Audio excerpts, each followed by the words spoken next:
आपने अक्सर ही देखा होगा कि साफ दिल वाला इंसान वह ज़्यादातर दुखी ही रहता है, परेशान रहता है। ऐसा उसके साथ क्यों होता है? क्यों उसकी ज़िंदगी में परेशानी आती है, जबकि वह कभी किसी का कोई नुकसान भी नहीं करता, वह कभी ज़िंदगी में किसी का बुरा नहीं करता, फिर भी वह दुखी रहता है। वह बंदगी वाला है, अच्छे काम करने वाला है, फिर भी ज़िंदगी में वह दुख पाता है। ऐसा उसके साथ क्यों होता है? आओ इसी के बारे में जानते हैं। आपने ये सुना है कि जितने भी इस दुनिया में पीर पैगंबर हुए हैं, गुरु साहबान हुए हैं, सब ने ही अपनी ज़िंदगी में दुख पाए हैं। जैसे कि हज़रत मोहम्मद साहब को लोगों ने पत्थर मारे, जितने भी बली पीर फ़कीर पैगंबर हुए हैं, उन्होंने लोगों का भला किया, लेकिन लोगों ने उनके साथ बुरा ही किया।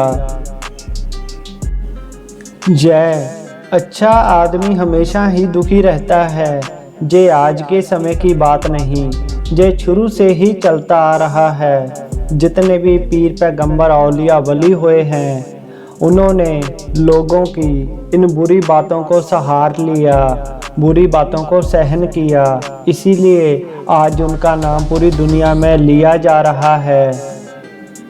अच्छे आदमी, साफ दिल के आदमी अक्सर दुखी रहते हैं। इसके पीछे कई कारण हैं, जैसे कि सबसे पहले जो रब है, खुदा है, वाहिगुरु है, वह किसी नेक इंसान को दुख इसीलिए देता है कि उसका दिल मजबूत हो जाए और वह दुनियादारी से पीछे हो जाए और वह रब की तरफ चला जाए, वह खुदा की तरफ चला जाए और वह दुनियादारी को छोड़कर वह रब के राह पर चलकर इबादत करे, दीन दुखी परेशानों का वह भला करे, उनका सहारा बने। जब लोग उसको परेशान करेंगे, तंग करेंगे, तो वह दुनियादारी का मोह छोड़ देगा और धीरे धीरे वह रब की तरफ चला जाएगा और एक कामल वली बनेगा।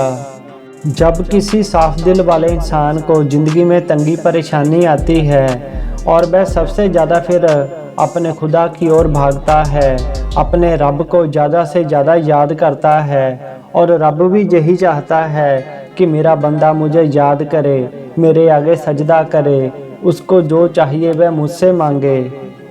जो लोग अपनी ज़िंदगी में चालाकी करते हैं, शैतानी करते हैं, वह रब से कोहा दूर होते हैं। ऐसे लोग उस रब को पसंद ही नहीं होते। इसलिए जब भी इंसान की ज़िंदगी में परेशानी आती है तो उसमें अल्लाह पाक की कोई ना कोई रजा ज़रूर होती है। और एक बात याद रखना, ज़िंदगी में समय हमेशा एक सा नहीं रहता, कभी दुख और कभी सुख यह ज़िंदगी का अटूट अंग है, जो हर इंसान की ज़िंदगी में आएंगे ही आएंगे। इसलिए याद रखें, आज तंगी है, परेशानी है, कल आराम के दिन भी आएंगे, कल सुख के दिन भी आएंगे। हर रात के बाद एक नया सूरज जरूर उगता है। इसीलिए जब भी आपकी ज़िंदगी में परेशानी आए तो सोच लेना, जे मेरे पीरो मुर्शद का, मेरे रब का कोई खेड है, उसकी कोई रजा है, उसकी कोई करामात है और इन बुरे दिनों के बाद अच्छे दिन भी ज़रूर आएंगे। बस आप अपनी नेकी, आप अपनी दरिया दिली को कभी ना छोड़ें, दिन ज़रूर बदलेंगे।